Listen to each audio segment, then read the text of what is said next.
Favorite. Oh, thank you. Thank you. My favorite drink. Let's go. You guys ever had one of these bad boys? It's called, what is it called? 4 Hummingbirds. I don't usually like energy drinks, but this is like insanely good. The flavor just says red nectar, ready to use. It's really sweet, but it's good. It just literally tastes like sugar, man. I don't know. It says it mimics real flower nectar. Is this an ad? No, I genuinely just like I'm serious. I just like drinking it. I'm sorry. I'm sorry. It says it's 4 animals. That's just the branding, bro. The name of it is 4 Hummingbirds. It means it's for like fun, like silly guys. Like, you know what I mean? I don't know. Or wait, I've drank like 12 of these over the past week. I'm not even gonna lie. Are you serious? It's a little, I noticed it's a little thick for an energy drink. I'm gonna chase that with some water, actually. Bird-friendly recipe mimics real flower nectar made of pure cane sugar. Dude, this is maybe the most embarrassing thing that's ever happened to me on stream. Okay, I gotta...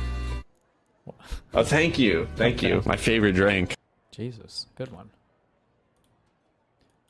Can you speak again? I can hear you, yes. Oh, I can hear you. Great to finally meet you. I've been wanting to talk to you for a while. I'm super excited for this interview. Yeah, no, thanks for inviting me. There's a little bit of an echo. I can hear myself playing back. Right. Yeah, no, I went on YouTube to, yeah. Always something. Well, yeah, I've been watching so many of your lectures. I don't know if you've seen it. I sent you some of the content. I've been taking notes from I have 40 pages of notes. It feels like I'm back in school, you know, and I dropped out of college. So I really appreciate the work you do. First off, I'm not trying to overly glaze, but I really do love your lectures a lot. Well, thanks so much. Yeah. Are you in Beijing right now? No, I'm actually in Hainan, which is like Hawaii here in China. I'm here with my kids. So that's why, you know, there's a sea to my back. Okay. So yeah, how much time do you have today? Because I could take this conversation in many different directions. Yeah, I mean, I have as much time as you need. Okay, great. So obviously, you know, the lectures that I sought to give you a little bit of context, I think I've sat through at least 10 or 11, and I've seen some of your interviews. I started off with your lecture on Pax Judaica and eschatology. And then the most recent one I saw was about the Islamic Golden Age, which I loved that one. And it was super interesting to see your take as I'm a Muslim revert myself. I reverted 3 years ago. And so seeing your perspective, and also it's super funny to see like you wanted to go to Mecca, but they only allow Muslims in. You know, you don't have a Muslim name. Yeah, I found that out in Saudi Arabia, yeah. Yeah, so I've been, you know, I'm probably going to go again. Ramadan's coming up. But right. Also, yeah, I love the lecture you did on the faith of evil, empire of evil. I think you really detailed Frankism well, because someone's brought up Frankism a couple months ago. I don't even remember what Frankism is, but I'm pretty sure it has to do with some Jew shit, right? Was the name of that one, oh God, is it the black guy who got supposedly framed for sexually assaulting some girl, or it was a Jew trying to frame him and his name was something Frank, and then the ADL or the SPLC or something started from this, and the Jews like made up some, is that, or is Frankism a totally different political ideology that I'm just completely not, I might actually be mixing it up with something completely off. Leo Frank is different? Okay. What is Frankism? This relates to Jewish shit, doesn't it? I feel like let me check. Maybe not, though.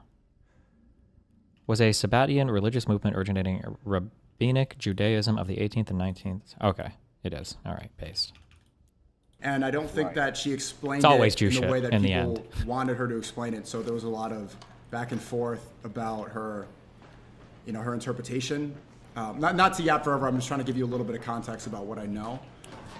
Right. But well, I just want to start off with your life. So what? Also, how do I pronounce your name? I've been calling you Professor Jiang on YouTube. I don't know how you prefer to go. Yeah, that's perfect. That's fine. Yeah. Don't. So Jiang is my last name. Oh my God. Xueqin is my first name. But here in China, people just refer to each other by their last name. So you just call me Professor Jiang. That's fine. Okay, but we looked up the Google Translate. Your first name is Xie Xueqian. Shuiqin. Jesus. Shuiqin that's Jiang. perfect, yeah. Okay, Shuiqin Jiang. Yeah. Perfect. So yeah, very nice to meet you. My name's Sneako. Do you know anything about my content at all, or you don't really know much? Yeah, you're an anti-Semitic, right? I don't know. No, I'm not a. Well, first we can even go into that. What you detailed well is how the real Semitic people, they actually go back to the Palestinians. You know, most of the Semitic people are Khazarian. You know, people like Netanyahu and these people. True. They actually don't have. That's right. You know, traces to being Semitic at all, and that's probably why that word is being used so much, is to make people think that they deserve that homeland. True. That's right. That's exactly right. So I didn't know about the Khazarian people, and I'm 12% Ashkenazi, so I have that. So Ashkenazi is Khazarian, correct? Yeah, basically, yes. Okay, and yeah, I guess I do get called that. You probably get called anti-Septic too. No, I actually get called a Mossad agent a lot. I saw that. Really weird. I've been called a CCP agent. I've been called a CIA agent. I've been called Mossad agent. Yeah, so I'm agent for everyone. Yeah, I've heard every single one, but I don't know why that allegation has any sort of basis, because based off of your lectures, you don't have any sort of bias besides your own interpretation of the world, right? You said things, you've been very critical of communism and how the isms, I love that lecture, about how all the isms are control mechanisms, right?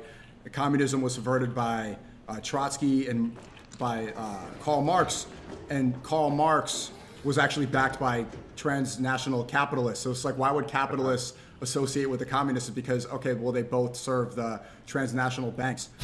Jesus Christ, So bro. yeah, so I don't understand. The thought leaders of our you probably get generation. these allegations because you detail things in a way that's convincing a lot of people. You've had a very big rise as of late. Yeah. So I think there are certain factors at play, and the first big factor is I came out of nowhere, right? So I sort of blew up last June when Trump blocked Midnight Hammer, and there's this war in Iran, and I was really one of the few individuals to predict that there'd be a war between the United States and Iran. So that was one factor. Is this the guy who said America couldn't beat Iran because of the mountains? Yes. About secret societies, Among many other things he said. About transnational capital, about intelligence organizations, how evil and how it works in this world. And so I think it's in human nature, human instinct to believe that I'm being fed this information by the elite or by powers that be, because they want this information out there in order to manipulate people in a certain way.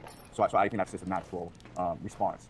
And then the third thing is that people don't really listen to all my lectures. They just focus on one lecture or one interview. And if you just do that, then I come across as favoring one side. But I actually favor all sides because I'm a loony, I believe that which he Israel is. will be the new superpower in that's the Middle okay. East. And what We I love our argue loonies is here. that this war against Iran that's coming up, we're building up towards this massive conflict between the United States and Iran. A lot of it is to create Pax Judaica, right? A lot of it is to make Israel the de facto power in the Middle East. And people hear that and they think I'm like advocating for this. They think that think that it's a great thing that we have Pax Judaica, and I'm not. I make predictions, I do analysis, and you listen to different lectures, then you will see that I make a lot of criticisms about Israel. That I think that Pax Judaica is a very evil thing. But again, people just focus in their own on one lecture or one interview, and that makes them think that I am biased. Right. I think that was the first one I saw was Pax Judaica. And when you look back at your lectures, like, I have to give you credit. I was very critical of Trump's invasion of Venezuela and the kidnapping of Maduro. And now you can see that Bricks posted, and some people are speculating that Venezuela has now sent $2 to $3 billion worth of oil directly to Israel. And I got a lot of pushback from the right wing, and they said, okay, Monroe Doctrine, it's American empire. You predicted that America would invade Venezuela, I think, in 2024. I actually didn't do that. I didn't predict that America would invade Venezuela. Actually, Venezuela was a surprise to me. What I did predict in 2024 was that there would be a civil war in America. Okay. And I think that actually this Venezuela, this Monroe Doctrine, this kidnapping of Maduro is actually part of a larger civil war. So the idea of the civil war is that there are two major factions that have emerged in America. The first major faction are the transnational capital, the global financial elite, and they've been in power since the Clinton years, right? And they were responsible for the 2008 great financial crisis. And because they're in power in Washington, D.C., they're able to warp the political system in order to benefit the financial system. And that's why in 2008, after they collapsed the global economy, Obama still bailed them out. And you go back to the GameStop scandal during the Biden years. GameStop. And that was just blatant Remember insider that? trading, but they got away with it because Insider they controlled trading. the politicians in Washington, D.C. So that's the first major faction. But another True. faction that's emerging is the Don't forget about These are the GameStop. tech oligarchs who are like Elon Musk and Peter Thiel. They're the ones backing Trump.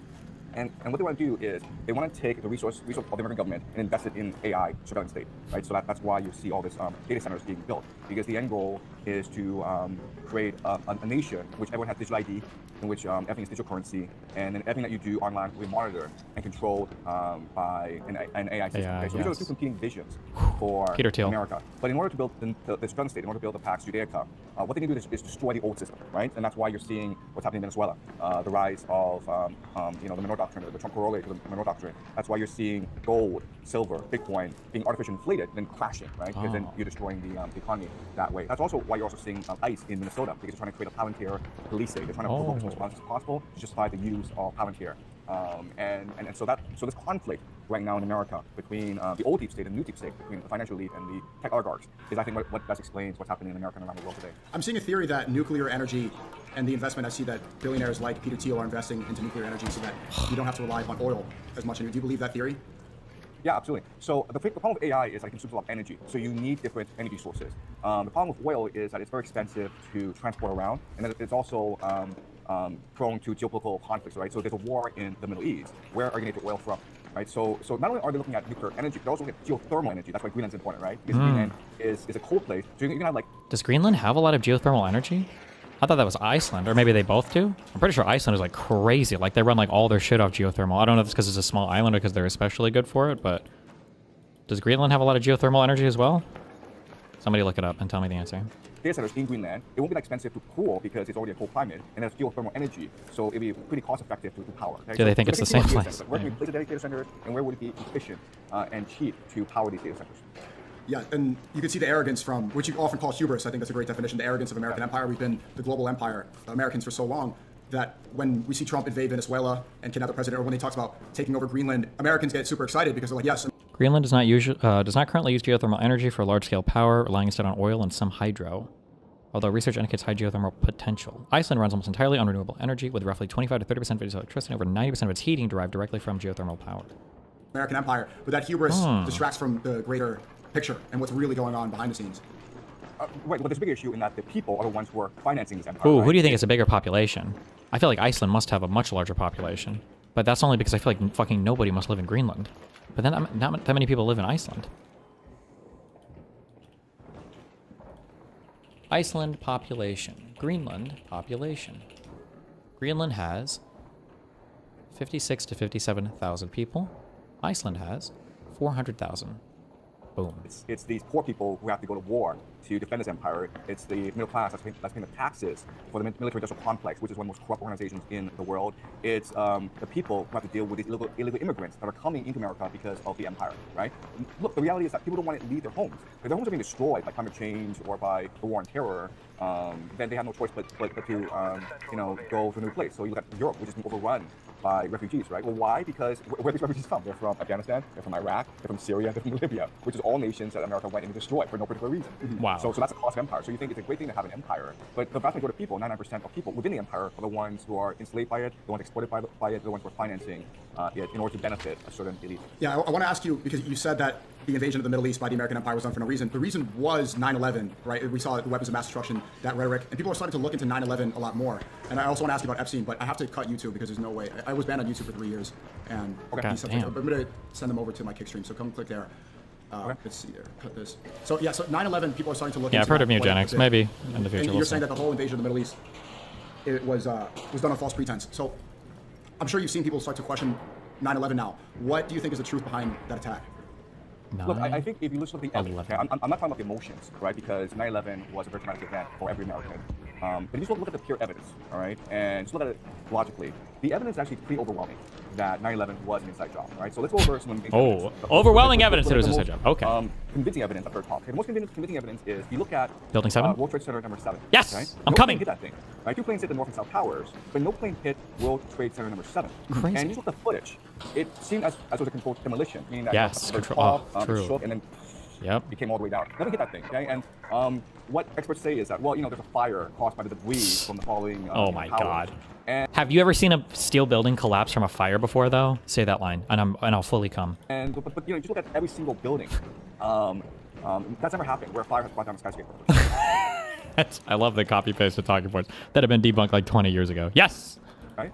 there have been experts who looked at 9/11, and they say, like, when a thing like 9/11 happens, what you see is massive changes to building codes around the world, right? Because if these skyscrapers can be brought down with planes, you also want to make these future skyscrapers resilient against plane attacks, right? And usually, building codes, they have not changed at all since 9/11. Nothing at all, okay? I'm so sorry. How do you make a building resilient against fucking 747s crashing into them? What do we have to change there? Unless he just means like more fire suppression systems or something. Yeah, if that's even the official, if you really believe that, Linneo.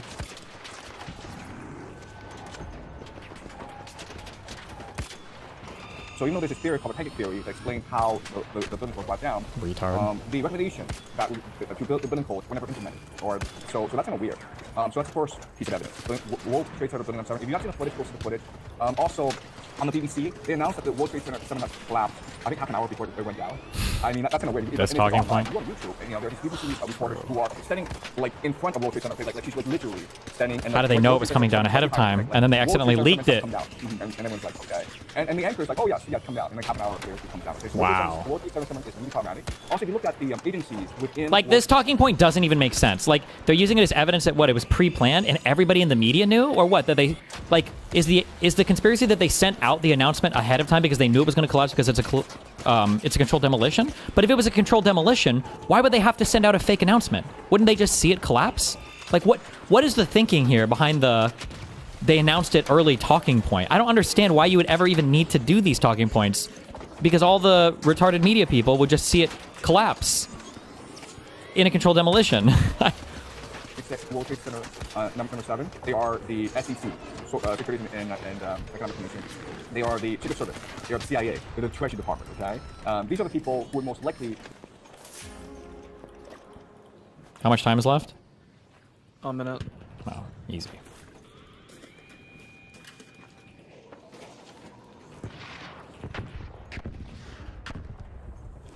Be involved in a 9/11 attack. Maybe we're conspiracy here. I'm not saying it is. I'm saying. Oh, maybe ahead of time they would have had to tell the people. Remember, when you say that it's falling, you have to say that it's falling because of a controlled demolition. Maybe that's what they had to do ahead of time. Maybe.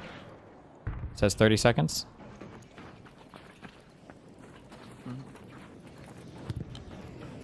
To make sure nobody reports like, hey, it looks like a controlled demolition. Maybe. That's what the evidence is. Okay, number 1, World Trade Center number 7. Number 2 is Larry Silverstein. I'm not sure if you know. He took out the insurance policy billionaire who conveniently didn't show up to work that day, just like Howard Lutnick, who's now the Secretary of Commerce for Trump. He was taking his son to kindergarten. And these are guys who never miss work, right? They're workaholics. That's how they became so wealthy. So Larry Silverstein, I think he took out a lease in the Port Authority on World Trade Center, I think like 6 months beforehand. Okay, and then he asked for the insurance to be doubled. He wanted both towers to be insured as separate buildings, as opposed to like one building. How would he know? The cost of his insurance. And the World Trade Center complex was problematic because of asbestos. So they needed to basically renovate the buildings to get rid of the asbestos. But to do that, it would have actually cost more than actually rebuilding the complex. The whole building. It would have cost more to rebuild the whole building than to just get rid of the asbestos. True. And then after the buildings went down, he sued his insurers, saying that these are 2 separate terrorist attacks instead of one terrorist attack. And he asked for like $7 billion, and I think he got like $4 or $5 billion. So it's a major payday for him. And like, look, there's also talks of like insider trading in the stock market. Imagine like, fuck, like it's gonna cost a lot to renovate this building. Yeah, fuck, what are we gonna do? We're fucked. What if instead we just concoct like the greatest conspiracy of all time that will lead to like 3,000 dead Americans, cause like the world history to change forever? It's like, bro, yeah, let's do that. Hell yeah. Where people shorted airline stocks, and then the SEC promised a huge investigation into this. There's a huge controversy back then. That's a great idea. So this disappears from the public consciousness. Okay, so that's evidence number 2, Larry Silverstein. Then you have to look at who these terrorists were, right? I mean, and how they got in the United States. And now he needs to say they were Saudi, meaning they were sent by our allies. They were all expelled from Saudi Arabia. I don't think any of them had active Saudi citizenship or anything anymore, but they were Saudi, sent by our allies, and then absorbed by the Jews. And our intelligence let them pass. And where they were housed, and how they were trained, and how they were actually able to implement this attack. And if you look at the evidence, most of these were Saudi citizens. Citizens. And they had ties to Saudi intelligence. Yeah. Which is pretty well There we documented. go. Yep, they sent them here. The consulates in the Middle East, they fast-tracked their visas. So a lot of applications were problematic, but these consular officers in the Middle East were given orders to fast-track their application. When they came to the United States, they lived on military bases. That's also been documented. Okay, so Don't know if that's true. Never heard that one before. They have huge ties to Saudi intelligence. And then if you look at the time in the United States, they were being supported by American intelligence. Okay, so just the terrorist attack. And you have some like odd things where, okay, we found the planes blew up, and it's everyone. Okay, we Couldn't find anything because the planes blew up. But somehow we found passports. I'll be honest. I feel like that is really fucking weird. Like, how does a passport survive a plane crash or whatever? But I looked it up when we were doing the research for that video. Apparently, it's actually super common because paper documents can just like fly off, and they don't have like a ton of like they're not like super aerodynamic, so they just kind of like float around. But apparently, at the source or at the site of plane crashes, it's pretty common to find paper documents and stuff strewn about. Because I looked that up because I was like, that does seem kind of weird, but I guess it's not. But we found their passports, and their passports were in pristine condition, so we didn't know exactly who they were. That's number one. Number two is, for whatever strange reason, there was no forensic study. Also, why? So why would they leave the passport? Like, all of these conspiracies are so silly. Why would they leave the passport so that we could figure out who they are, so that we could see that they were connected to Saudi Arabia? Like, why would they have that? Wouldn't that be like the dumbest thing to do? Shouldn't they just like blow all of that shit up? Or have like people that don't exist or something? I don't know. Whatever. It's the clues. Yeah, gotta sprinkle in some clues.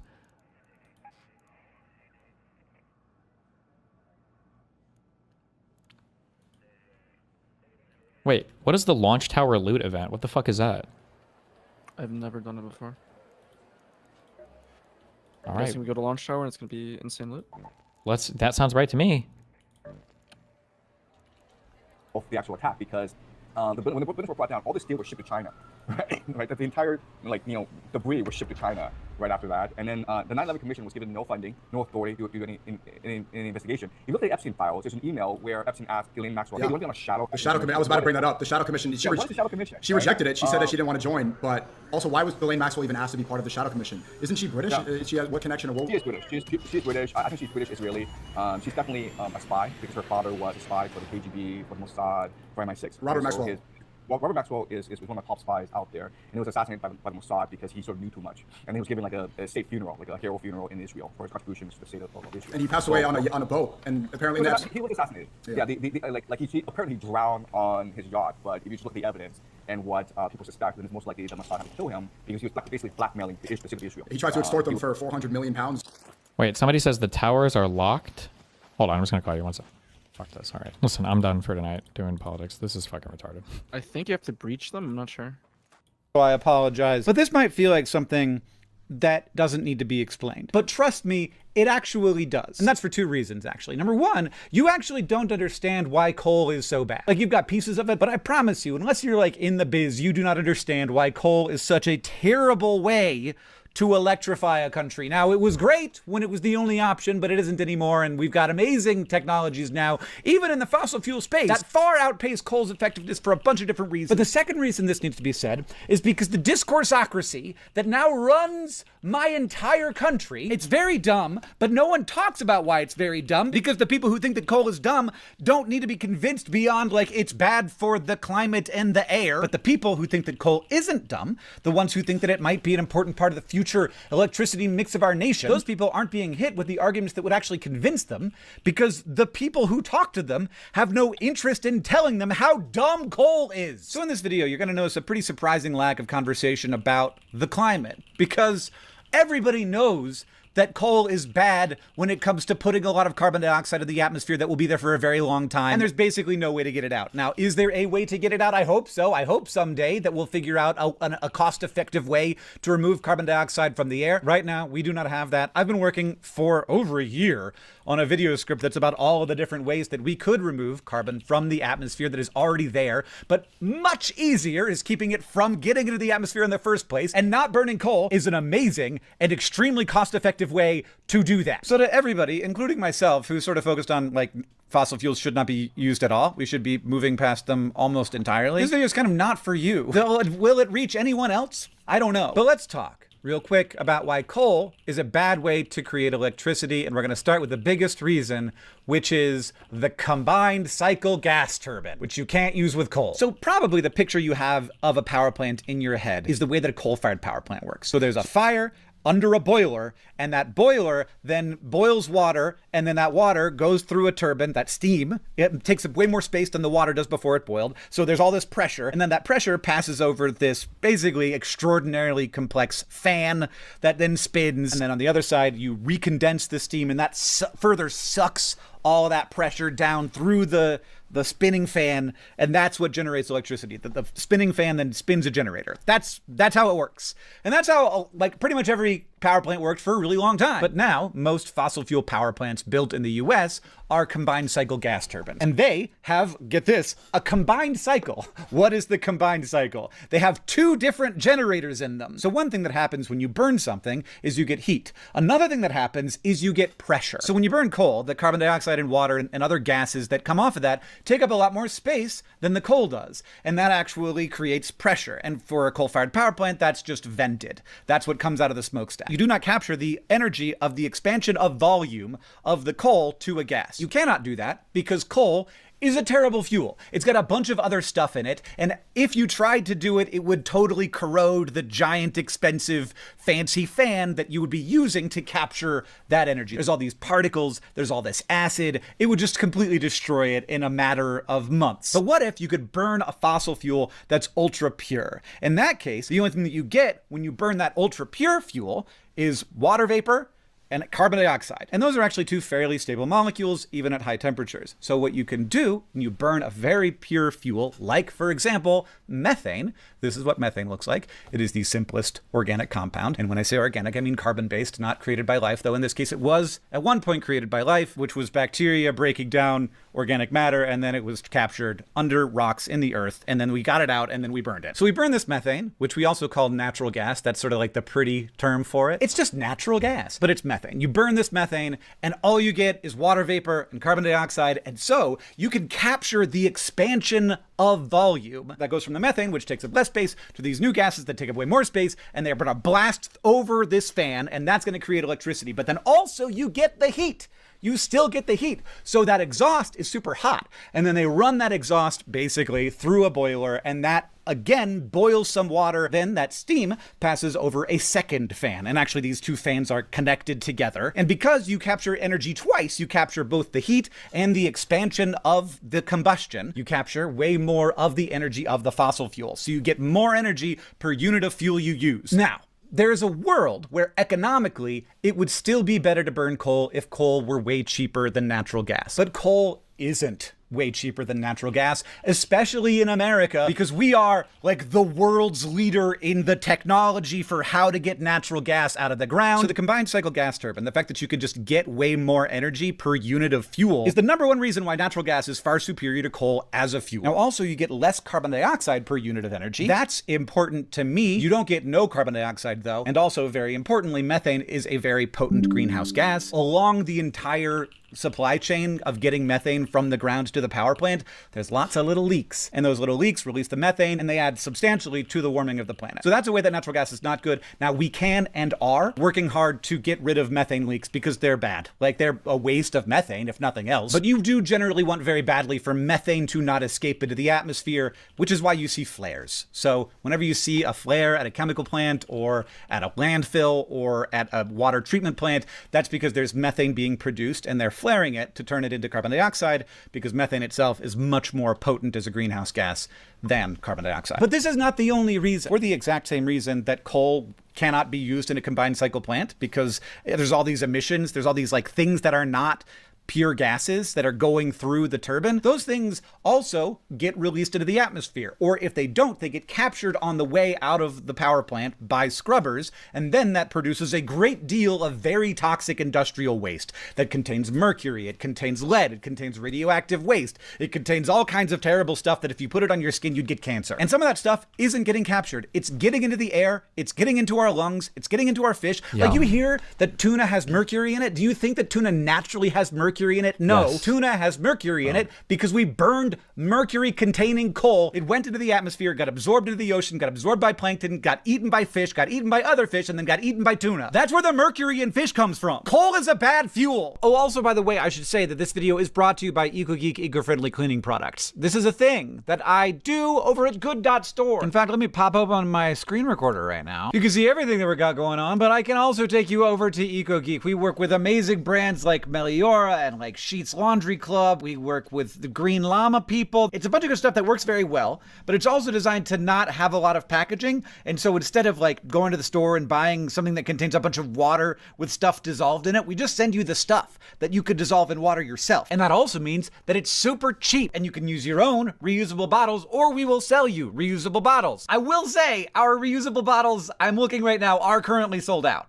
So, sorry about that. Basically, what I'm telling you is it's good for like 1,000 different reasons, but among them also is everything that you buy at good.store, 100% of the profit gets donated to charity. And now you might be asking, then how can they afford to pay you, Hank, to do an advertisement for them? They don't. I started it because I was interested in whether or not you could run a company that donates all of its profit to charity. There I am on the website wearing some overalls. Who gave me overalls? No, it's an apron. That's an apron. Sorry. So yeah, check it out. We've got dishwashing. We've got laundry. We've also got Sunbasin soap, which is more your hand soaps, your body soap, your shampoo, and also a lovely woodwick candle here. And look, while you're at good.store looking at EcoGeek, you might as well look at some other stuff. Because again, there's a ton of people working very hard to make sure that we have the highest quality possible products, that we're selling them at a good price. So check it out. And now back to the video. That's not even the end of why coal is bad. So if you are an engineer and you're dealing with moving stuff around, you vastly would prefer a liquid or a gas to a solid.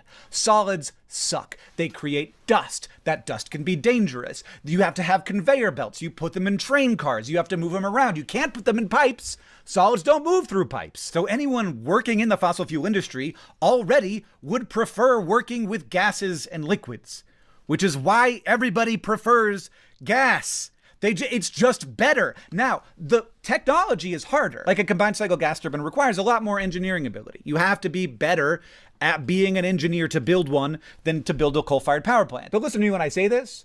America's good at that part. Like, we have lots of extraordinarily talented engineers. We can do that part. But we have not yet reached the end of the conversation here. There's another big reason why coal is dumb. Because a coal-fired power plant is really dependent on just the temperature of the fuel, it takes a long time to get the boiler up to the temperature that you want it to be at, and you cannot easily like decrease and increase the temperature a bunch, because one, that will stress the boiler, and like long term you create too much wear and tear on the power plant. You don't want to do that. But also it just takes a long time to bring the temperature up to the optimal temperature of the power plant. So coal-fired power plants run at pretty much the same temperature all of the time. And for a while, for a lot of electricity, that was kind of fine because we were using a lot of electricity at night, particularly because lighting required a lot of electricity. And now lighting doesn't require a lot of electricity. We have figured out how to make light much more efficiently. And so the power use drops really low at nighttime, and coal-fired power plants have to create power during that time, and we don't have as many like things around to absorb that power. And so a coal-fired power plant becomes even more inefficient because it is creating power at times when we don't need it. So you're burning fuel and releasing carbon dioxide and spending money and running this thing 24 hours a day, even though the product is not needed 24 hours a day. Like the coal-fired power plant has to create the right amount for the daytime, and then it just has to keep producing that same amount all of the time. It's very dumb. And that means a bunch of waste all along. You're gonna go live on YouTube as well? Not until I'm done with my work shit. Fuck. I should just come back in 20 minutes, actually. Hold on. Listen. Do it. Hold on. Jesus, just let me finish my shit, okay? Holy fuck. Jesus, read the title. I'm finishing stuff. I'll live for real at 2 p.m., okay? Jesus. The way, like you're producing more pollutants, you're producing more industrial waste, you're consuming more fuel, you are warming the climate more than you otherwise would be. So coal is dumb for all of those reasons, but you're also consuming more water because, and this is crazy, coal-fired power plants consume way more water per megawatt produced than combined cycle gas turbines. Now this is weird that I'm spending so much time like throwing my weight behind a technology that I think needs to be retired fairly soon, which is the combined cycle gas turbine. Like, that's also bad. And I do think that 20, 30 years from now, we're going to start retiring all of these combined cycle gas turbine plants that we created because solar and batteries will be so cheap. This video really is about the ridiculousness of saying that coal might be a thing that will happen again, and it just won't be, because I'm going to now explain to you why coal-fired power, and this is going to be a weird one, why coal-fired power plants consume so much more water than combined cycle gas turbines. So with a coal-fired power plant, 100% of the electricity is made by heat. And so you have to absorb all of that heat. You don't just have to boil the water, you have to recondense it. Because when the steam turns back into water,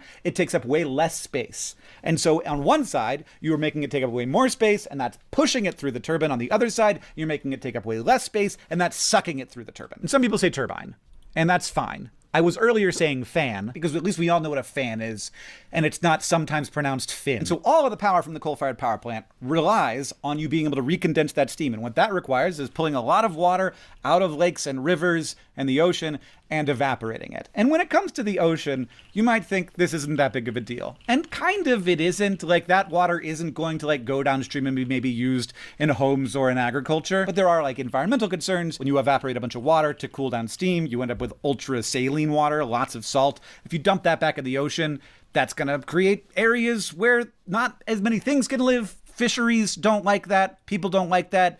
People don't like dead stuff. People don't like areas of the ocean where only bacteria can live. And this is accounted for. They try hard to not have a huge impact, but a lot of that water is evaporating. You are increasing the salinity and the temperature of the area. Basically, because the coal-fired power plant produces 100% of its energy from heat, 100% of its energy requires cooling. Whereas a combined cycle gas turbine, maybe a third of its energy comes from the heat, so a third of its energy requires water. So from the get-go, a combined cycle gas turbine is using a third of the water. But then also, because of that, a bunch of strategies for using less water become more palatable. So if you want to air cool instead of water cool a coal-fired power plant, that just raises the price too much because of the inefficiency created by air cooling. Because only a third of the energy produced by a combined cycle gas turbine plant is created by the heat, finding other ways that don't consume a lot of water to cool the steam down after it passes through the turbine, even if there's some efficiency lost there, it's not as big of a deal. It's as third of a big of a deal. So not only do combined cycle gas turbine plants consume a third less water, oftentimes they consume a fifth or a tenth as much water because they can cool down the steam in ways that don't require water at all. So you can build them in places that aren't right on a river or right on a lake or right on the ocean. This is a weird thing to be talking about because everybody in the fossil fuel industry understands that combined cycle gas turbine is just a way better technology than coal-fired power plants. Everybody knows that. Nobody talks about this on the left because it sounds like now I'm in favor of burning methane, which I'm not. I think we should never build another gas turbine plant ever again. But I know that we will never build another coal-fired power plant again because the technology sucks. It's bad. I've just explained to you a bunch of reasons why it's bad, but I shouldn't need to. It's like explaining to you why you shouldn't hit your hand with a hammer by talking about the tensile strength of bones and how your neurons work. No, we don't need to have that conversation. It's obviously bad to hit your hand with a hammer. It's obviously bad to keep coal-fired power plants operational. It's obviously bad to build a new one, which is why we're never going to build another new one and haven't since 2013. This is obvious. There is only one way you could be in favor of coal as a technology, and it is because you have been forced by cable news and internet discourse to think that anything that was different than the way things were done in 1985 is woke. Being pro-coal in 2025 is only possible if the government is run by discourse. To me, this is one of the clearest examples of the fact that we are currently living in a discourseocracy. It really does feel like this country right now, and I'm not saying that this is even partisan. If you are a critic of the left, and I'm not, and so I don't see this as easily, but I'm sure you see lots of ways that this is also true of leaders on the left. We need very desperately to have policies that have some amount of allegiance to the truth rather than allegiance to the discourse. And I just think we have completely lost the plot. Truth exists. It exists. It's a real thing. Expertise exists. It's a real thing. There are people who run power plants. There are people who build grids. The power just keeps being on.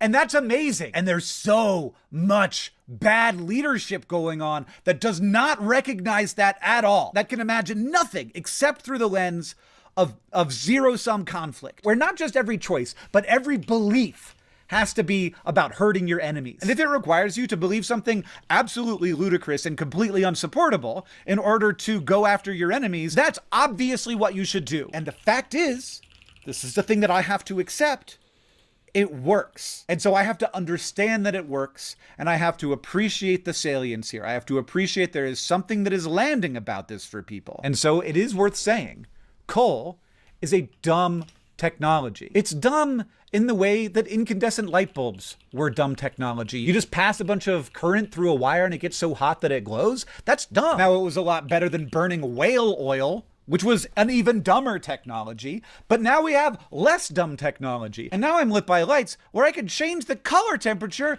on a slider on my computer. That's not something that incandescent lights could do. Like, you didn't even know I was doing that.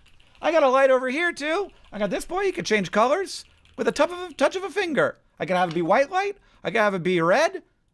Man, it's almost like that's a less dumb technology. And we should be using, I don't know, get this, better technologies! Let's play connections. Hero, butterfly, felt, fancy, glitter, fantasy, star, media, daydream, worker, principal, pom-pom, security. Oh, 2 weeks ago. I thought about getting a second dedicated fiber link, try doubling the file transfer routing through 2 ISP. Why the fuck would I need 2 gigabits per second?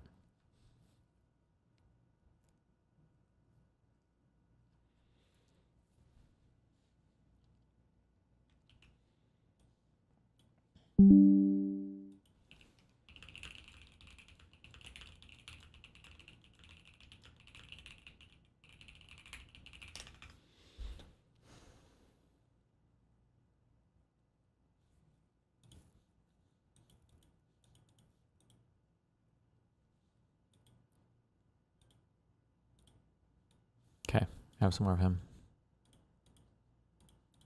It's the same, amount of evidence that convinces us of some other claims, so why should we have to change? Do you think that the strength of a piece of evidence, in other words, actually varies with the weirdness of the claim? After all, the weirdness of the thing that we're trying to prove here is kind of a product of us and our credulity. It's not if it's just true that miracles occur in the universe, then that's just a fact, like any other fact, right? The only thing that makes it extraordinary is that we as people are a bit more incredulous to that kind of thing. But that doesn't change that it's just a fact in the universe that has evidence in favor of it. See what I'm saying?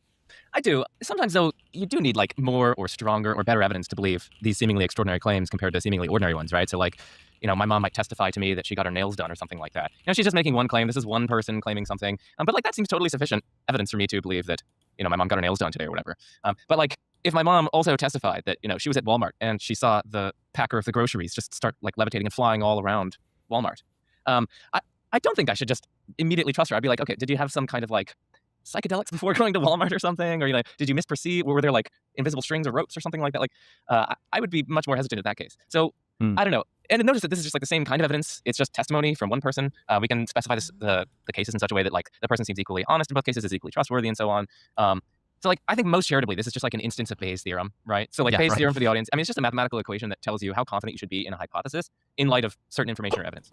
So I would understand most charitably extraordinary claims as claims with just a super low prior probability, as you were saying. So that just means prior to looking at the evidence, and maybe in light of our background knowledge, the claims seem really unlikely to be true. And then extraordinary evidence, I guess charitably interpreted, would just be evidence that's powerful enough, that's strong enough to overcome a very low prior probability to make the claims reasonable to believe. So if we understand things that way, then extraordinary claims do require extraordinary evidence, but it is a slightly attenuated sense of extraordinary. We're sort of just reducing this to probabilities. Yeah, I think it's just a good rhetorical tool, right? And I think it does make sense. You get what the person who's saying this is getting at. Christopher Hitchens said on a few occasions, that extraordinary claims require extraordinary evidence, but religion rather daringly fails to provide even ordinary evidence in favor of its extraordinary claims, which I think is a good segue into our second and perhaps more interesting claim, which is this. There is no evidence for God. I'm not taking these in order, by the way. I've got your Google Doc, but I'm moving them around as I see fit. There is no evidence for God. As Hitchens says, religion provides nothing. People say this all the time. When you ask people online, why are you an atheist? What's your evidence for atheism? They say it's not really like that. It's more that there's no evidence for the thing that you're claiming. Do you think that's true? No.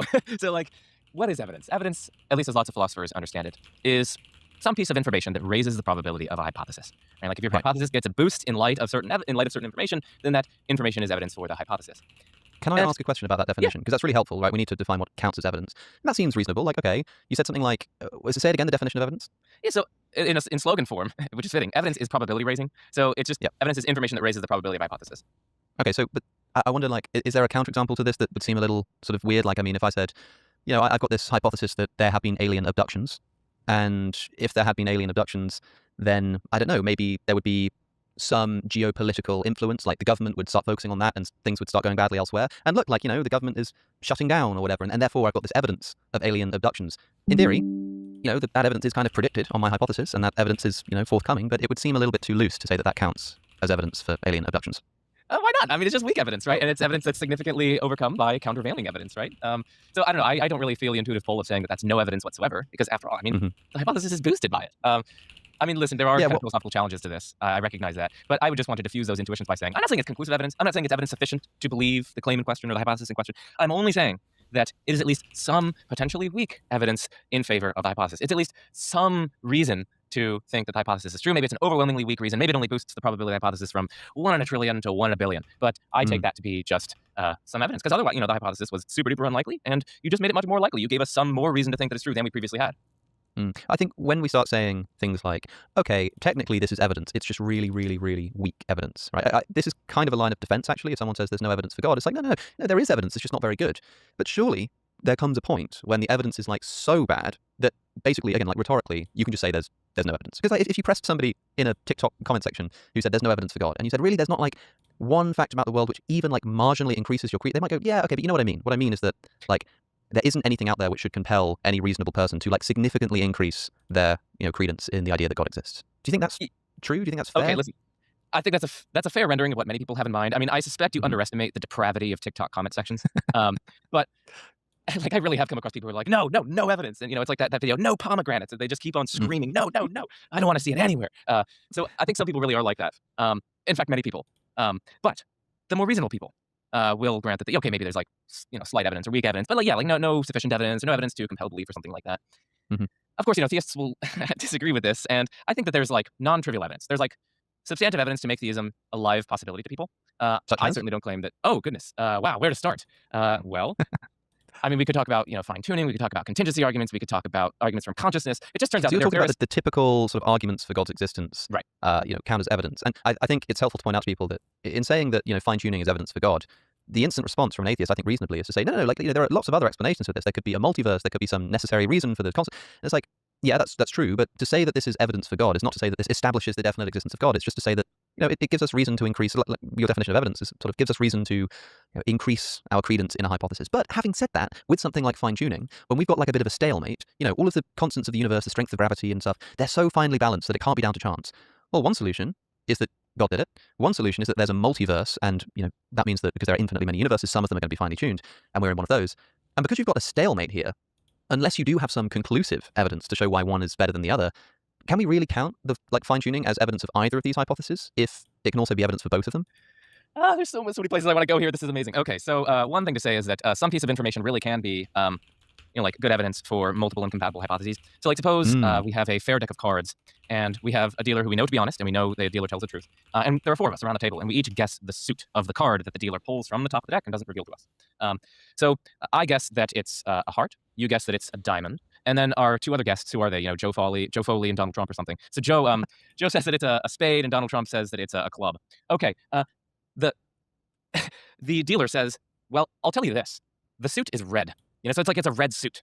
Okay, boom, instant confirmation of my hypothesis, but also instant confirmation of your hypothesis, which is incompatible with my hypothesis. My hypothesis went from a 25% chance of being true to now being 50% likely to be true. Likewise, your hypothesis went from 25% chance of being true to 50% chance of being true, and we've essentially completely disconfirmed, you know, Donald Trump and Joe Foley's hypotheses. Okay, so boom, some piece of data that we just gained is evidence, and non-trivial evidence for multiple incompatible hypotheses. That's just an example of how that can be the case. So that's one. You've actually raised your probability there by 25%. Yeah, you doubled your initial probability. Exactly, and yet that evidence does that for 2 mutually incompatible views. So something can be evidence for 2 views at the same time, even if both of those views are like competing explanations for the phenomena. That's exactly.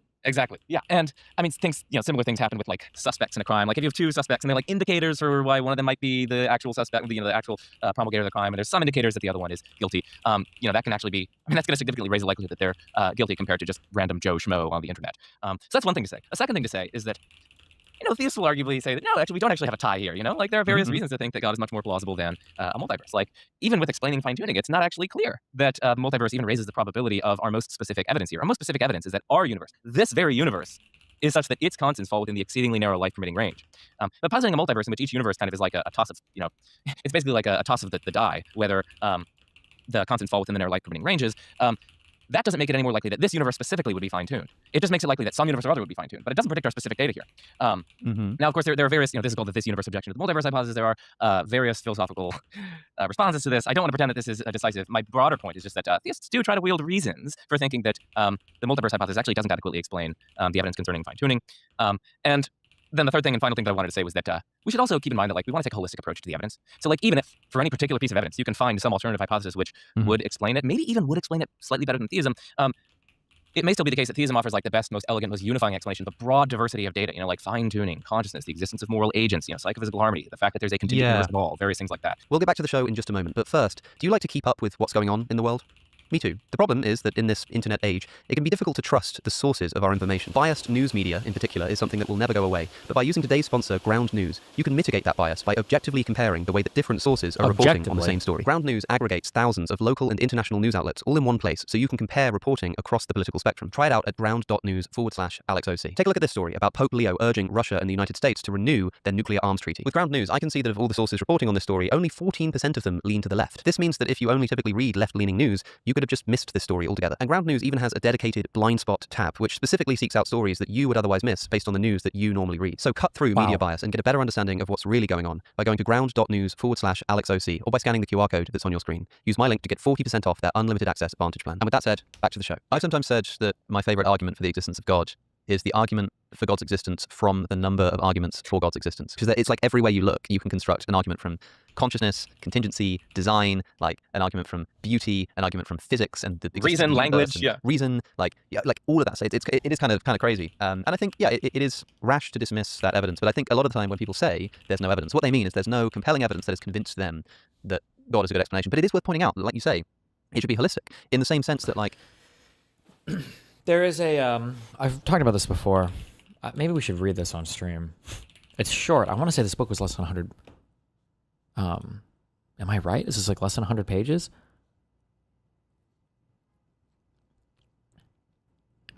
There is an obsession with using AI to summarize everything. And I'm not an AI hater or anything, but if you need this in so much of your writing, or if this has become such a requirement, people just need to learn to write more concisely.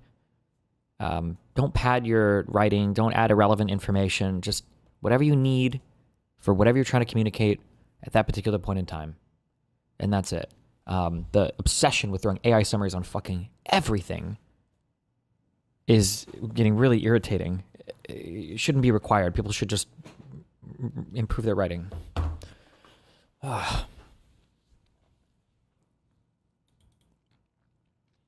It's amazing how true this is in the legal field. People are acting like AI is so helpful for drafting when in reality, people just suck at writing in the first place. Oh, maybe I can't speak. I've never drafted any of that before, but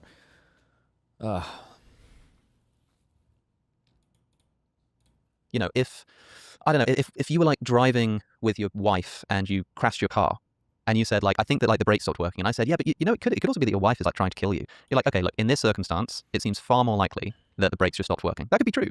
But then if as well as that, you got food poisoning after your wife had cooked you a meal. And again, in that circumstance, it's it's way more likely that something went wrong, some of the food was off, than that your wife was trying to kill you. But then later that night, you get locked outside of your house in the freezing cold and nearly freeze to death. And it's in any individual instance, if it was just the one of them, you would say this extraordinary hypothesis that your wife is trying to kill you is the worst option. But when you've got all of these different evidences, which at least sort of seem consistent with this more extraordinary idea, when they sort of all get put together, they sort of cumulatively give you better reason to believe that your wife is trying to kill you, or by analogy, that God exists. So, I think we need a sort of better philosophy of evidence and what counts as evidence and how it fits into an overall picture of our views on the universe. But to say that there is no evidence for God, if you mean literally no evidence, not even bad evidence, I think that's just trivially false. But if what you mean is something there's no good evidence, I think maybe a lot of people just underestimate the strength of this great tradition of natural theology and some of the arguments that it has at its helm. Yeah. I mean, I'm with you there. I mean, we see that there are contingent things around us, things that can fail to exist. They don't have to be included within reality. And, everywhere we look, it seems like contingent things, whether individually or collectively, have explanations beyond themselves. If you think that there can be contingent things that don't have explanations. It starts to become a mystery why contingent things don't just exist kind of all willy-nilly, kind of randomly all over the place. We start to get into potential skeptical scenarios and various other things. And, no, it seems like no contingent thing could explain why there are any contingent things at all, because they're kind of just presupposing the very thing in need of explanation. And so it seems like we might need to appeal to some kind of necessary foundation of reality. Okay, let's investigate what kind of reality this thing produces. Well, oh my goodness, it has various striking features, striking, seemingly massive coincidences that are kind of coordinated to allow for very valuable things to happen, like virtue and knowledge and love and relationships and whatnot. You look at the fundamental constants and the laws of nature, and it turns out that, the basic parameters in the laws of nature have to take on very, very specific values in a very tiny range of the full range of conceivable values that they could have conceivably taken on in order to give rise to anything interesting in the universe. And oh my goodness, lo and behold, the constants do indeed fall within those narrow life-permitting ranges. You look at the basic laws of nature, they're very strikingly elegant and simple. They actually successfully apply to the contents of the universe when conceivably they could have failed to apply to the contents of the universe and failed to induce temporal evolution from the initial state. That's nomological harmony. That's a recent paper by Brian Cutter and Brad Sod. And then, the universe evolves, and oh my goodness, we don't have just like zombie creatures who aren't conscious. It's actually consciousness is sprinkled around. There are these conscious beings. That's kind of crazy. And that's seems like pretty valuable. And also, the consciousness is linked up with the physical universe in ways that make rational sense. Our conscious lives are strikingly orderly, harmonious, and intelligible when conceivably they might have failed to be that. And then lo and behold, we have tons of moral knowledge when it seems like if evolution and naturalism are true, if there's no God behind the process, it seems very, very striking and surprising that, our beliefs would be, our basic moral sensibilities and intuitions and beliefs would be by and large, truth tracking, because evolution, after all, only cares about survival and reproduction. It doesn't care about giving us true moral beliefs specifically, and this extends, of course, to other a priori bits of knowledge. It's like, you can see what I'm trying to do. I'm not trying to actually defend these things. But who created God? Because that's the thing that you're not taking into consideration there, Joe. That is actually going to be our next claim, but that's quite extraordinary. I think if I said to you, can you just, as an atheist, speed run proving God's existence? I think that's probably the best attempt I've ever heard at such a thing. So congratulations on coming up with that off the cuff. I mean, you did just speed run proving God's existence, which is pretty impressive. And yeah, I mean, listen, to what Joe has just said, everybody, there's a lot in there, and it's interesting and it's powerful. Now you might think in any individual case, yeah, but that's not going to make me believe in God. Okay, it doesn't have to. But to say that if I just took up all of the facts about the world, which even marginally increase the likelihood that there is some kind of designer, and you said that just would have zero content, that there would just be nothing, no evidence whatsoever, I think it's probably a result of either confusing what we mean by evidence or just not realizing how deep some of these arguments go, even if they ultimately fail, which an atheist is condemned to believe. But I think having proved the massive evidence, the massive potentially mediocre evidence that's there for God's existence, I do want to move on to that next claim, which is, who created God? Who designed the designer? It takes up sort of many forms. Richard Dawkins, in The God Delusion, had a chapter called Why God Almost Certainly Doesn't Exist. Rare for new atheists, I think, is to really make a proactive philosophical case against God's existence. And Dawkins said, well, look, if the universe is really complex and therefore requires some kind of complex designer, because that stuff just doesn't come up out of nowhere, what you're not considering is that the designer themselves would have to be more complex than the complex thing that they created. It's not like a simple chess computer can build a MacBook Pro, but a MacBook Pro could build a chess computer. The complexity of the creator has to be bigger than the thing created. So even if we accept all of these arguments for God's existence, yeah, contingency, first cause, there must be a designer. Who designed the designer, Joe? Wow. You know what? That I've just basically convinced me of atheism. I literally just, as you were talking, I was ordering my fedora. But anyway, yeah, so who designed the designer? That's, very, very good question. I mean, I do want to say, and who created God? I don't want to belittle people who, raise these questions. These are good questions. What is the relevant difference between God and non-God things, which explains why non-God things require an explanation, but God doesn't? That's a very good and deep philosophical question. So I don't want to and it feels like special pleading, right? We're kind of being funny here, and you're right. I've spent 10 years with these discussions, and I actually use that as a bit of a joke. Anytime anyone makes any argument related to religion, I just am but who created God? Because it's such a sort of common thing to hear, which sort of throws theists into a frenzy because they're like, that's not how it works.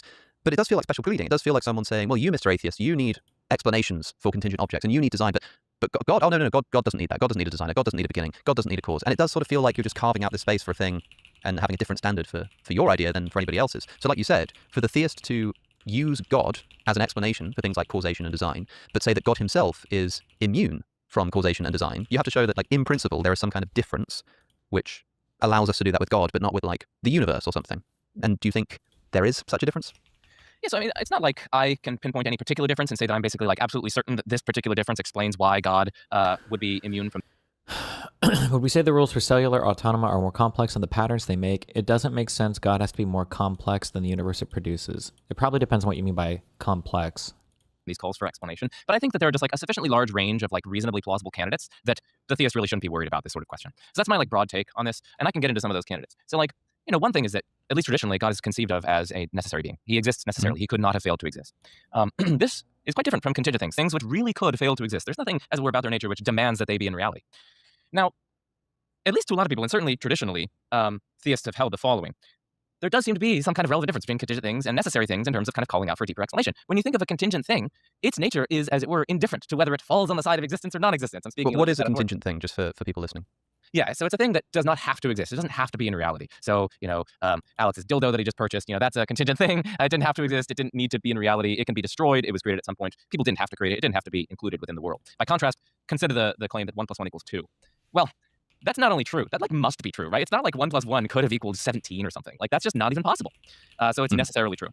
And at least a lot of philosophers and certainly theists within the theistic tradition think that, necessary things like 1 + 1 = 2. It's like, does that really kind of call out for a deeper explanation? It's like, oh, there's such a mystery as to why 1 + 1 = 2. My goodness, we need to posit some explanation. No, it just could not have failed to be the case. There's no deeper reason. There's no deeper demand for there being some kind of explanation for why it's the case.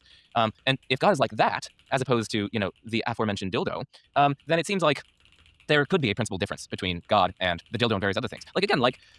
This water bottle could have been in existence, but also could have failed to exist. So there's this pressing question: why does it exist? What accounts for why it falls on this side of the dichotomy when it genuinely could have fallen on that other side of the dichotomy? We also have ample experience with contingent things, and we uniformly see that they have deeper explanations. Okay.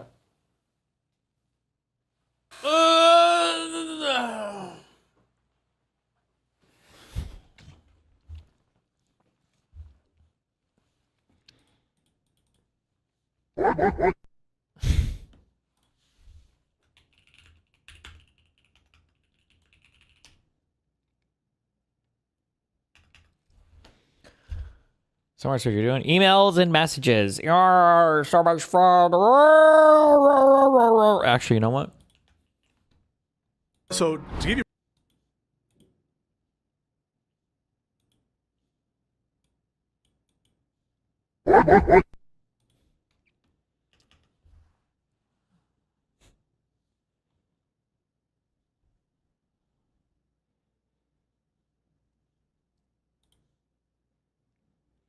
Are you even a real gamer? Do you know where that comes from? That? Probably Half-Life?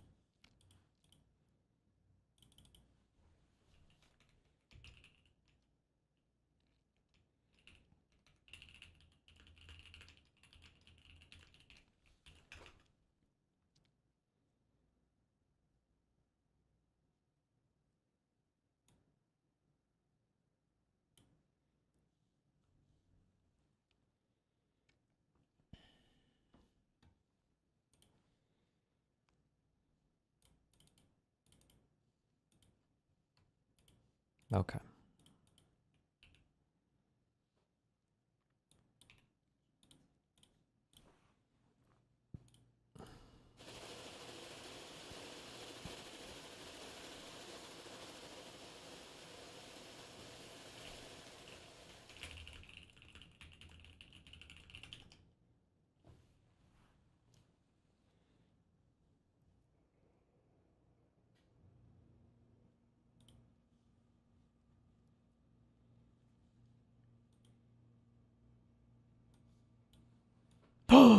The press thing is a Velcro sticky?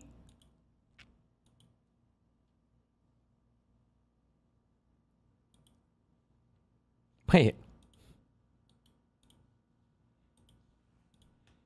Does he wear... Is he not confident about his height?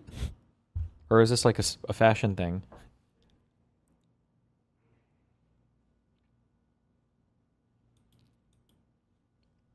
It's a trend? Oh, okay.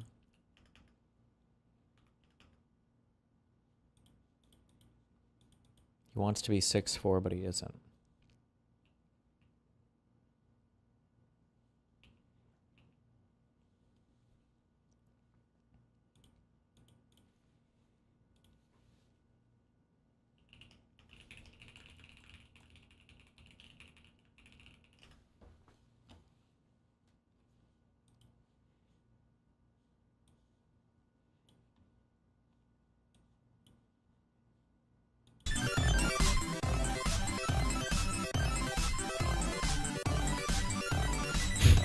Holy shit, they are! They're doing it!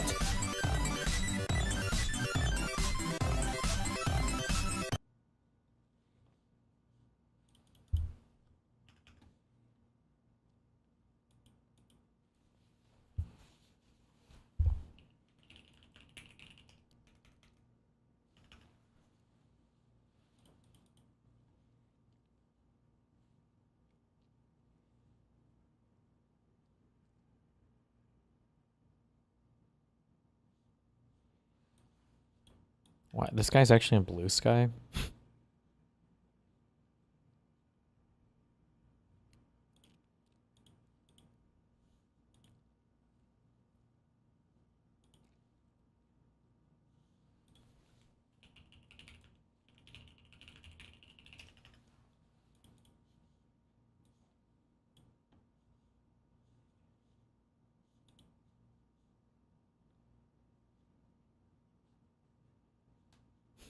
Okay.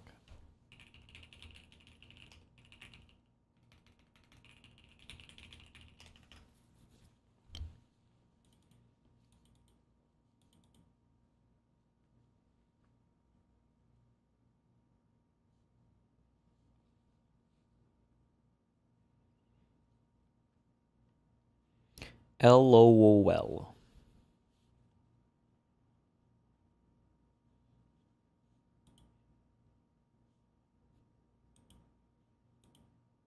This is your first tweet about Israel? Nice, man. Bro, it's so cringe. Oh my god. Oh my god. This guy's like, why are you Israel watching, dog? What the fuck? He's like, what is he? Oh my god. Mississippi. Largest economy in the world. What are you arguing for? Mississippi, 71% of the GDP in America are blue counties. I would 71% of the GDP. 71% of the country's wealth. 7 of the top 10 dependent states. Let's say you're right. States. Let's say you. No, we're subsidizing your states. True.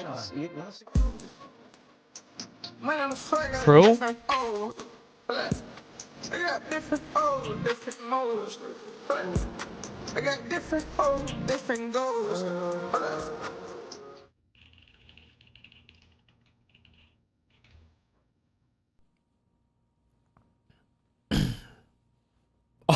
True. Never trust anyone whose podcast revenue depends on you being perpetually mad at them. Ooh, and only 28 likes. Hold up. It's time to it's time to meme jack. A fresh, undiscovered meme. Oh fuck, this guy follows me. I feel too bad, never mind.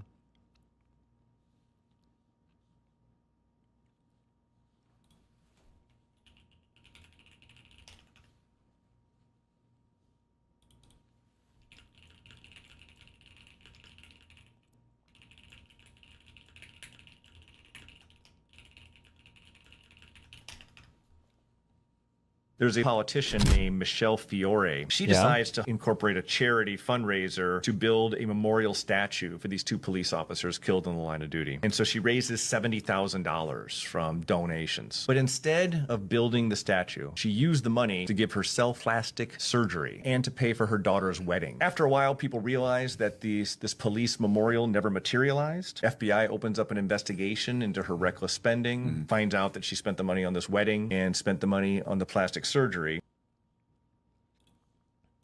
Wait, sorry, hold on. Just for I'm just gonna be firmer on shit like this, okay? But maybe Hutch responds just fine. Let's see. Hassan had to disavow an actual self-admitted sex pest that he regularly collaborated with last summer, correct? So apparently Food Shops has been making the rounds in these places. I don't know why. I don't know how long ago this conversation with Hutch is. Don't be a fucking retard that takes the bait on shit like this. Don't be a weak loser fuck like Ethan Klein, okay? Who gets so afraid of his own fucking shadow because he doesn't have a mind of his own that he has to like immediately run around and right?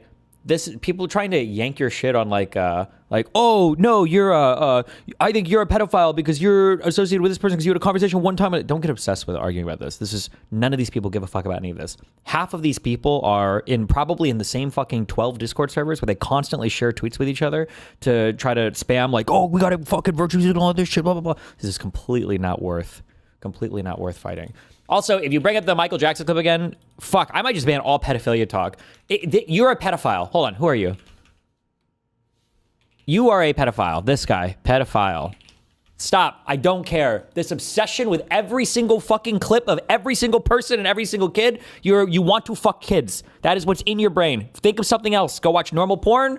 Go watch, or go, I'm too edgy. Please, I don't care. I do not care about your latest pedo obsession online. It is the most boring fucking thing in the universe. I cannot think of a more boring virtue signal than anything having to do with kids. I hate kids. I hope all of them get... Oh, I'm supposed to...